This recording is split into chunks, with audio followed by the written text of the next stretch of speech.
Hello everyone, Assalamu alaikum and welcome back to my YouTube channel. അപ്പോൾ ഇന്ന് നമ്മുടെ ഒരു സ്പെഷ്യൽ ആയിട്ടുള്ള ഒരു ഐറ്റമാണ് നമ്മുടെ സദ്യയിലൊക്കെ ഉണ്ടാവുന്ന ഒരു കൈപ്പക്ക പച്ചടിയാണ് ഞാൻ ഇന്ന് ഉണ്ടാക്കാൻ പോണത്. അപ്പോൾ അടിപൊളി ടേസ്റ്റാണ്. കൈപ്പക്കയൊക്കെ ഇഷ്ടപ്പെടാത്തവർക്ക് വരെയും നന്നായിട്ട് ഇഷ്ടപ്പെടുന്ന ഒരു സംഭവമാണിത്.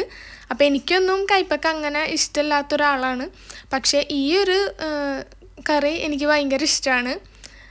അപ്പോൾ റെസിപ്പിയിലോട്ട് പോണതിന് മുമ്പായിട്ട് എൻ്റെ ചാനൽ ആദ്യമായിട്ട് കാണുന്നവരാണെങ്കിൽ സബ്സ്ക്രൈബ് ചെയ്യാതെയാണ് കാണണമെങ്കിൽ പ്ലീസ് ഒന്ന് സബ്സ്ക്രൈബ് ചെയ്തിട്ടും കൂടെ കാണാം. തൊട്ടടുത്തുള്ള ബെല്ലൈക്കണും കൂടെ ഒന്ന് എനേബിൾ ചെയ്ത് വെച്ച് കഴിഞ്ഞാൽ ഞാനിടുന്ന പുതിയ വീഡിയോസിൻ്റെ നോട്ടിഫിക്കേഷൻ വരും. അപ്പോൾ നമുക്ക് റെസിപ്പിയിലോട്ട് പോയാലോ. അപ്പോൾ അതിനായിട്ട് ഞാനിവിടെ കൈപ്പക്ക കട്ട് ചെയ്ത് വെച്ചിട്ടുണ്ട്. കട്ട് ചെയ്തെന്ന് വെച്ചാൽ റൗണ്ടായിട്ട് കട്ട് ചെയ്തേക്കാണ്. ഒരുപാട് കട്ടിയുമില്ല, എന്നാൽ ഭയങ്കര തിന്നായിട്ടും അല്ല കട്ട് ചെയ്തേക്കണത്. ഒരു മീഡിയം സൈസായിട്ട് കട്ട് ചെയ്തിട്ട് അതിൻ്റെ ഉള്ളിൽ ആ കുരുവും അതൊക്കെ ഒന്ന് എടുത്ത് മാറ്റിയിട്ടുണ്ട്. എന്നിട്ട് നന്നായി കഴുകി ക്ലീൻ ചെയ്ത് വെച്ചിട്ടുണ്ട്. പിന്നെ ഞാനിതൊന്ന് വറക്കാൻ വേണ്ടിയിട്ട് അതിലോട്ട് മസാല ഇടുകയാണ്. ഓവർ മസാല ഒന്നും ഇടേണ്ട ആവശ്യമില്ല, നോർമലായിട്ട് നമ്മൾ മസാല ഇട്ടാൽ മതി. ഒരു ടീസ്പൂൺ മഞ്ഞൾപ്പൊടി, 1.5 ടീസ്പൂൺ മുളക് പൊടി, പിന്നെ ആവശ്യത്തിനുള്ള ഉപ്പ്, ഇത്രയും കൂടെ ചേർത്തിട്ട് നന്നായിട്ടൊന്ന് മിക്സ് ചെയ്തെടുക്കുക. നന്നായിട്ട് മിക്സ് ചെയ്യാന്ന് വെച്ചാൽ ശരിക്കും ഒരുപാട് നമ്മൾ മീനൊക്കെ വറക്കണ പോലെ നന്നായിട്ട് കോട്ട് ചെയ്തെടുക്കേണ്ട ആവശ്യമില്ല. ജസ്റ്റ് ഒരു മസാല അത്ര മതി. കണ്ടില്ലേ, ഇപ്പം നന്നായി മസാലയൊക്കെ ഇട്ട് വന്നിട്ടുണ്ട്. ഇനി നമുക്കിതൊന്ന് ഫ്രൈ ചെയ്തെടുക്കണം. അപ്പോൾ അതിനായിട്ട് ഞാനിവിടെ ഒരു പാൻ വെച്ചിട്ടുണ്ട്. അതിലോട്ട് കുറച്ച് ഓയിൽ ഒഴിച്ചിട്ട്, ഓയിൽ കുറച്ച് തന്നെ ഒഴിച്ചാൽ മതി. കാരണം ഈ കൈപ്പക്ക വറുത്ത ഓയിൽ നമുക്കിനി വേറെ ഒന്നിനും യൂസ് ചെയ്യാൻ പറ്റില്ല, കളയാനേ പറ്റുള്ളൂ.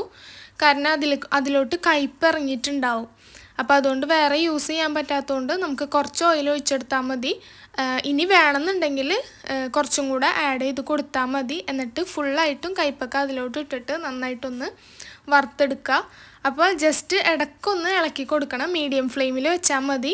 ഇപ്പം ഞാൻ നോൺ സ്റ്റിക്കിൻ്റെ പാനിൽ വെച്ചുകൊണ്ട് അടി പിടിക്കണ അങ്ങനെ ഇതില്ല.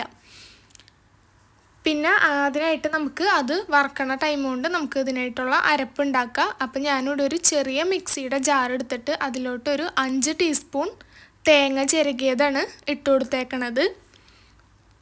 അപ്പോൾ ഏകദേശം ഒരു 5 ടീസ്പൂൺ ഇട്ട് കൊടുത്താൽ മതി, അത് തന്നെ മതിയാവും നമുക്ക്. പിന്നെ ഞാനിതിലോട്ട് ആഡ് ചെയ്തേക്കണത് കുറച്ച് കറിവേപ്പില, പിന്നെ ഒരു 2 പച്ചമുളക് ഒന്ന് ഒടിച്ച് അതിലിട്ട് കൊടുത്തിട്ടുണ്ട്.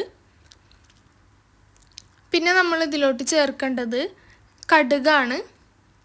കടുക് ഒരു 1/2 ടീസ്പൂൺ ചേർത്താൽ മതി.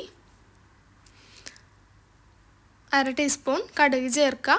പിന്നെ ഇതിലോട്ട് ചേർത്ത് കൊടുക്കുന്നത് ചെറിയ ജീരകമാണ്, ക്യുമിൻ സീഡ് ഇല്ലേ അത് ചേർത്ത് കൊടുക്കുമ്പോൾ കടുക് നമ്മൾ 1/2 ടീസ്പൂൺ അല്ലേ ചേർത്ത് കൊടുത്തത്. അപ്പോൾ ക്യുമിൻ സീഡ് ചേർക്കുമ്പോൾ ഒരു 1/4 ടീസ്പൂൺ ചേർത്ത് കൊടുത്താൽ മതി. ഇത്രയും ചേർത്ത് കൊടുത്തിട്ട് നന്നായിട്ടൊന്ന് അടിച്ചെടുക്കുക. അടിച്ചെടുക്കുമ്പോൾ വെള്ളമൊന്നും ചേർക്കണ്ട, കാരണം നമുക്ക് അരഞ്ഞ് കിട്ടേണ്ട ആവശ്യമില്ല. ജസ്റ്റ് ഒന്ന് ആ തേങ്ങയൊക്കെ ഒന്ന് ക്രഷായി കിട്ടിയാൽ മതി.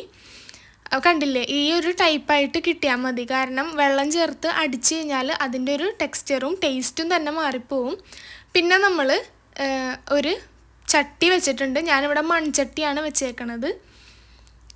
മൺചട്ടി വെച്ചിട്ട് അത് ചൂടായി വരുമ്പോൾ അതിലോട്ട് കുറച്ച് വെളിച്ചെണ്ണ ഒഴിച്ചു കൊടുക്കുക. വെളിച്ചെണ്ണ നന്നായിട്ട് ചൂടായി വന്നപ്പോൾ ഞാൻ അതിലോട്ട് കടുക് ഇട്ട് കൊടുത്തിട്ടുണ്ട്.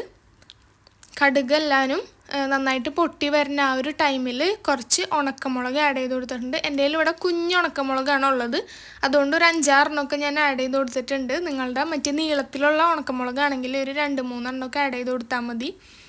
പിന്നെ ഞാനിതിലോട്ട് കറിവേപ്പില ഇട്ട് കൊടുത്തിട്ടുണ്ട്. അതൊന്ന് നന്നായി ഒന്ന് ഇതായി വരുമ്പോൾ അതിലോട്ട് ഞാൻ ചേർത്ത് കൊടുക്കണത് നമ്മൾ നേരത്തെ അടിച്ച് വെച്ചേക്കണ തേങ്ങയില്ലേ, അതാണ് ഇട്ട് കൊടുക്കണത്. ഈ തേങ്ങ ഇട്ട് കൊടുക്കുമ്പോൾ നമ്മൾ പ്രത്യേകം ശ്രദ്ധിക്കുക, ലോ ഫ്ലെയിമിൽ വെക്കുക, അല്ലാന്നുണ്ടെങ്കിൽ തേങ്ങയൊക്കെ പെട്ടെന്ന് കരിഞ്ഞു പോവും.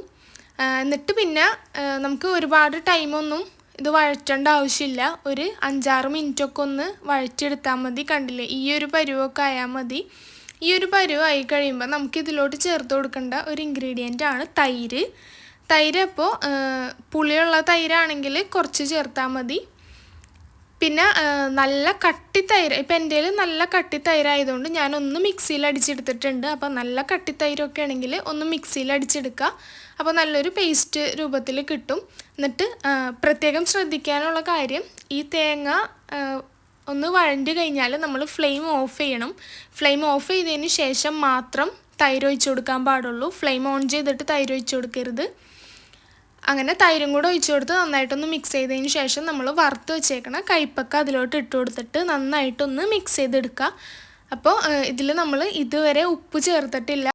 അതെന്തുകൊണ്ടാണെന്ന് വെച്ചാൽ നമ്മൾ കൈപ്പക്ക വറക്കണ ടൈമിൽ ഓൾറെഡി ഉപ്പ് ചേർത്തിട്ടുണ്ട്. അപ്പോൾ ഇത് ഇട്ടിട്ട് ഇതിലൊന്ന് മിക്സ് ചെയ്തതിന് ശേഷം വേണമെന്നുണ്ടെങ്കിൽ മാത്രം ഉപ്പ് ചേർത്ത് കൊടുത്താൽ മതി. അല്ലാന്നുണ്ടെങ്കിൽ ഉപ്പ് കൂടിപ്പോയാൽ പിന്നെ നമുക്കൊന്നും ചെയ്യാൻ പറ്റില്ല. അപ്പോൾ ഈ ഒരു ടൈമിൽ നമ്മൾ ഉപ്പൊക്കെ ഒന്ന് ചെക്ക് ചെയ്യുക. അപ്പോൾ ഞാനിവിടെ ചെക്ക് ചെയ്തപ്പോൾ കുറച്ച് ഉപ്പ് കുറവുണ്ടായിരുന്നു. അപ്പോൾ ഞാൻ ഈ ഒരു ടൈമിൽ കുറച്ച് ഉപ്പും കൂടെ ഒന്ന് ആഡ് ചെയ്ത് കൊടുത്തിട്ടുണ്ട്. നിങ്ങൾക്ക് നോക്കിയിട്ട് ഉപ്പ് ആവശ്യമുണ്ടെങ്കിൽ മാത്രം ചേർത്ത് കൊടുത്താൽ മതി. അപ്പോൾ ഇത്രയേ ഉള്ളൂ. ഇനി നമുക്ക് ഫ്ലെയിം ഓൺ ആക്കുകയൊന്നും വേണ്ട. കാരണം കൈപ്പക്കയൊക്കെ നമ്മൾ ഓൾറെഡി വറുത്തെടുത്തേക്കണതാണ്. ഇനി അത് ഒന്നും ചെയ്യേണ്ട ആവശ്യമില്ല. അപ്പോൾ ഇത്രയേ ഉള്ളൂ നമ്മുടെ റെസിപ്പി. സിമ്പിളാണ് ഉണ്ടാക്കാനായിട്ട്, എന്നാൽ ഭയങ്കര ടേസ്റ്റുമാണ് കഴിക്കാനായിട്ട്. ചോറിൻ്റെ ഒപ്പം ഒക്കെ കഴിക്കാനായിട്ട് സൂപ്പറാണ്. കൈപ്പക്ക ഒന്നും ഇഷ്ടമില്ലാത്തവർക്കും കുട്ടികൾക്കൊക്കെ കൊടുക്കാനൊക്കെ അടിപൊളിയായിരിക്കും. കാരണം കുട്ടികളൊന്നും കൈപ്പക്ക അങ്ങനെ കഴിക്കില്ല. അപ്പോൾ അവർക്കൊക്കെ കൊടുത്തു കഴിഞ്ഞാൽ ഭയങ്കര ഇഷ്ടമാവും. അപ്പോൾ എല്ലാവരും ഒന്ന് ട്രൈ ചെയ്ത് നോക്കുക, ഫീഡ്ബാക്ക് അറിയിക്കുക. അപ്പോൾ ഈ വീഡിയോ ഇഷ്ടപ്പെട്ട് കഴിഞ്ഞാൽ എല്ലാവരും ഒന്ന് ലൈക്ക് ചെയ്യുക, ഷെയർ ചെയ്യുക, സബ്സ്ക്രൈബ് ചെയ്യുക. അപ്പോൾ നല്ലൊരു വീഡിയോ ആയിട്ട് നമുക്ക് ഇൻഷാ അല്ലാഹ് വീണ്ടും കാണാം. Thanks for watching. ബൈ.